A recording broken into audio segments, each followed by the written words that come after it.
அழிவின் விளிம்பில் இருக்கும் 20 வகையான நாட்டு மாடுகளை காப்பாற்ற இஷ்டா நிறுவனத்திலிருந்து தயாரிக்கப்படும் பொருட்களை வாங்கவும். காலையில் பயன்படும் பல்பொடி முதல் இரவில் பயன்படும் கொசுவத்தி சுருள் வரை இஷ்டாவில் உள்ளது.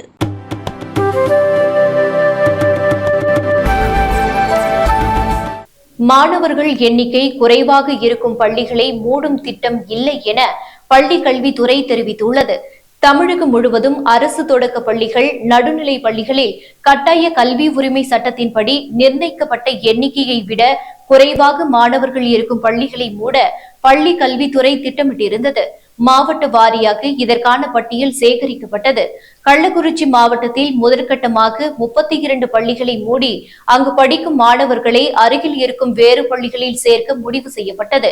இதற்கு பல்வேறு அமைப்புகள் மற்றும் கட்சி தலைவர்கள் எதிர்ப்பு தெரிவித்தனர். இந்நிலையில் பள்ளிகளை மூடும் முடிவை பள்ளி கல்வித்துறை கைவிட்டுள்ளது. இதுகுறித்து தொடக்க கல்வி இயக்குநர் கண்ணப்பன் கூறுகையில், அரசு பள்ளிகள் மற்றும் அரசு உதவி பெறும் பள்ளிகளில் இதுவரை 2.19 லட்சம் பேர் புதிதாக சேர்ந்துள்ளனர். வரும் கல்வியாண்டில் 20,000 அரசு தொடக்க பள்ளிகளில் ஸ்மார்ட் வகுப்பறைகளும் 8,000 அரசு நடுநிலை பள்ளிகளில் ஹைடெக் ஆய்வகங்களும் தொடக்க நடவடிக்கை எடுக்கப்பட்டுள்ளது. 80,000 ஆசிரியர்களுக்கு டேப் எனப்படும் கையடக்க கணினி வழங்கப்பட இருக்கிறது. சில மாவட்டங்களில் மாணவர் எண்ணிக்கை குறைவாக இருக்கும் அரசு தொடக்க பள்ளிகள் மற்றும் நடுநிலை பள்ளிகளை மூட மாவட்ட கல்வி அலுவலர்கள் நடவடிக்கை எடுத்துள்ளதாக தகவல் கிடைத்தது. தமிழகத்தில் அரசு பள்ளி மாணவர்கள் சேர்க்கையை அதிகரிப்பது மட்டுமே இப்போதைய நோக்கம். பள்ளிகளை மூடும் திட்டம் எதுவும் இல்லை.